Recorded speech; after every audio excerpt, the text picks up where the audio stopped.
جد عطشانة. اوكي ما بعرف كيف طالعة، بس ان شاء الله تكون طالعة حلوة يعني ان شاء الله.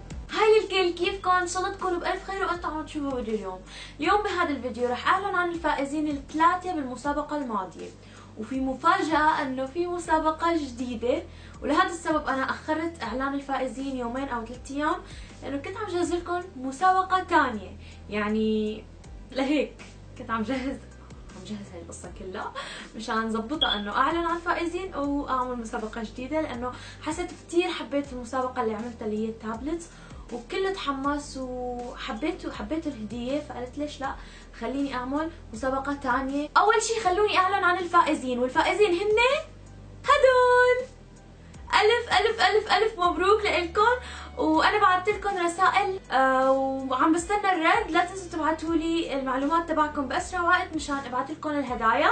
تابعوني على سناب شات لتشوفوا كيف رح ابعث الهدايا. هلا رح اعلن لكم انه في مسابقه ثانيه، يعني هذيك المسابقه خلصت، شفتوا الفائزين الثلاثه، هلا مسابقه ثانيه وكمان 3 تابلت.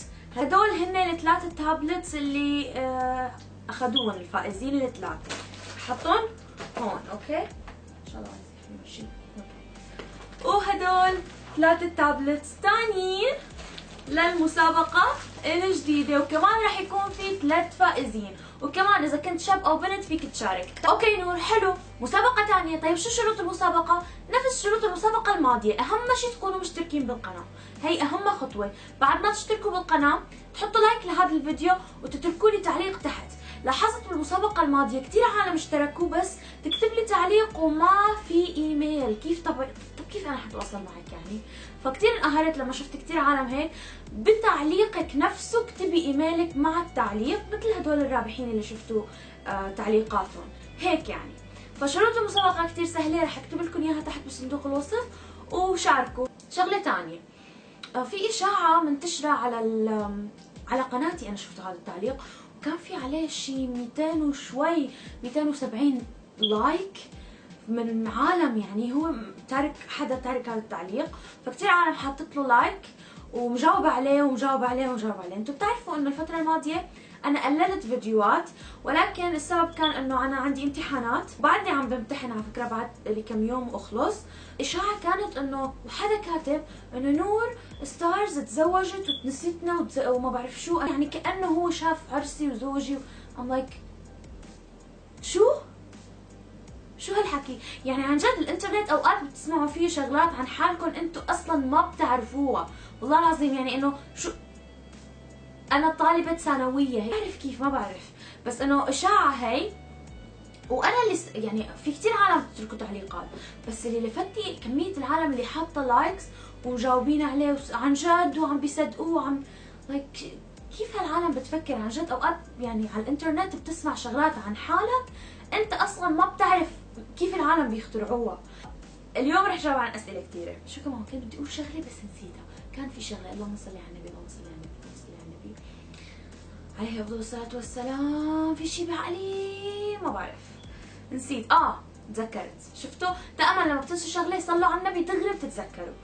الشغله اللي كنت بدي اقولها انه اخر فيديو عملته اسئله واجوبه من زمان كان، وقلت لكم اتركوا لي اسئله تحته، فاخذت جزء كبير من هدول الاسئله اللي هلا رح جاوب عليها من هداك الفيديو، وكم سؤال من انستغرام كمان، لانه طلبت منكم تتركوا لي اسئلتكم، فشفت الاسئله اللي اكثر شيء انسالت واخذتها. اول سؤال رح نبلش فيه، وهذا السؤال كثير ضحكني، اللي هو نور دخت. سؤالي هو شو لون عيونك الحقيقي؟ هذا لون عيوني الحقيقي اسود، يعني في نادرا يكون عالم عيونه سود، لان اغلب العالم بيكون عيونهم بني غامق. انا عيوني سود وبحب البس عدسات اوقات يعني لغير انه حسب، بس بحب عيوني الحمد لله يعني، وهدول عيوني الحقيقيات. ثاني سؤال، شو اكثر شيء اشتقتي له بسوريا؟ واو، سؤال كثير صعب. يمكن هلا اللي عم يسمعني بيقول لا كثير سهل، انه اوكي قولي اي شيء اشتقتي له بسوريا، بس لا، قلت له ما في شيء واحد، في كثير اشياء اشتقت لها، بس اكثر شيء اشتقت له بسوريا مدرستي، رفقاتي بالمدرسة، وحياتي المدرسية اللي كنت عايشتها هنيك. وكيف كنت اطلع من المدرسة روح اكل شاورما انا ورفقاتي، او مناقيش او محمرة زعتر، ويعني انه حياتنا كانت حلوة. يعني جيران كتير، ناس معارف، أصدقاء، عائلتي كانت كبيرة بسوريا موجودة معنا. هلا صار كل حدا ببلد وكل حدا بدولة، يعني بكل دولة أوروبية بتلاقوا لنا حدا من العائلة. بأنه يعني قبل لا كنا كتير هيك قريبين من بعض وعايشين حياة كتير مبسوطين فيها. فكتير شغلات اشتقت لها بسوريا. كتير بحب الشام، الشام تحديدا. بحب سوريا كلها بس بحب الشام لأني عشت فيها. بحبها بشكل ما حدا بيتخيله. يعني أنا عشت بهالأرض، أكلت منه وشربت ورفقاتي شفت قد ايه بحكي عن الشام. فخلونا ننتقل للسؤال الثاني. شو بدك تدرسي بالجامعة؟ هلا بالنسبة لدرسي بالجامعة ما بعرف لهلا شو بدي ادرس تحديدا. في كذا شغلة ببالي، ولكن انا كثير بحب القانون، خلوها ببالكم هيك. بس ما بحس انه حادرسه لانه بنفس الوقت بحب الفن كثير، الفنون، الارت، مش يعني بس الفن، الفنون كلها كل شيء فيه فن انا بحبه. بعرف لهلا ما بعرف، بس قرر رح لكم. كيف برأيك الانسان بيكون متوازن؟ عجبني هذا السؤال بس ما فهمته 100%، بس رح جاوب عليه من طريقتي انا. الانسان المتوازن هو الانسان الواثق من حاله، متصالح مع نفسه، بيعرف عيوبه، اوكي، وبيحاول انه يصلح اللي فيه يصلحه من هالعيوب، ويتقبل الشغلات اللي ما بتتصلح، اللي هي موجوده بشكله او يعني ما فيه يصلحها، بيتقبلها وبيكون واثق من حاله بوجود هي العيوب. الانسان المتوازن برأيي هو الانسان اللي بيكون عنده جزء من التطنيش للشغلات السلبية. بنفس الوقت إذا حدا دس له على طرف وأذاه ما يسكت عن حقه. يعني هاد جزء كبير من التوازن، انه في كتير عالم بيقول لك اوكي طنش السلبي، بس لما حدا يعتدي عليك هون لازم تعمل شيء. خلوكن حقانيين ودافعوا عن الحق، واذا حدا تعدى عليكم ما تسكتوا، لانه هيك انتم عم تكسروا حالكم من جوا. يعني ثقتكم بحالكم وكل الثقه ومعنى الثقه عم ينهز عندكم. طولت كثير بهذا السؤال بس بحس ممكن كثير يفيد عالم. السؤال اللي بعده، هل انت مرتبطه حاليا او بتحبي حدا؟ لا، انا لا بحب حدا ولا مرتبطه ولا بدي احب ولا بدي ارتبط. بحس هذا الشيء بياخذ كثير جهد وبحس انه ما بعرف يعني اذا فيها غرابه، بس انا انسانه جديه كثير، ما بدخل بعلاقات انه ما تكون صالحه الي. يعني انا لما بشوف حدا، اكيد كلنا بنعجب بعالم، يعني بنشوف حدا بنعجب فيه، بس بعدين مش بس انه اعجب فيه وخلص هذا هو بجن فيه، لا، شوف هل هو متوافق معي. السؤال اللي بعده، هل بنين رح تستمر بالقناة؟ اذا ما بتعرفوا بنين صار عندها قناة، هي قناتي الثانية، فبسكلي اخذتها بنين والحمد لله ليكو هلا كثير عالم عم بيتابعوها والحمد لله، يعني انا فخورة كثير فيها. هل رح تستمر بالقناة؟ ايه رح تستمر بالقناة. هي كثير بتحب اليوتيوب، بتعمل فيديوهات كثير حلوين. هلا كذا فيديوين يمكن نزلت او 3، فروحوا شوفوا القناة اذا ما بتعرفوا. يعني هاي نور، انا نوف من الكويت، احبش وايد. سؤالي، ليش ما تذكرين الكويت رغم انه جدك كويتي حسب ما قلتي قبل؟ هل هذا يعني انه جدك متجنس او هو كويتي الاصل بس انت ما بتحبي الكويت؟ اول شي يا نوف، وانا بحبك او احبك وايد. ثاني شي ردا على سؤالك اخذته لانه لاحظت كذا حدا سأل نفس السؤال فحبيت رد عليه.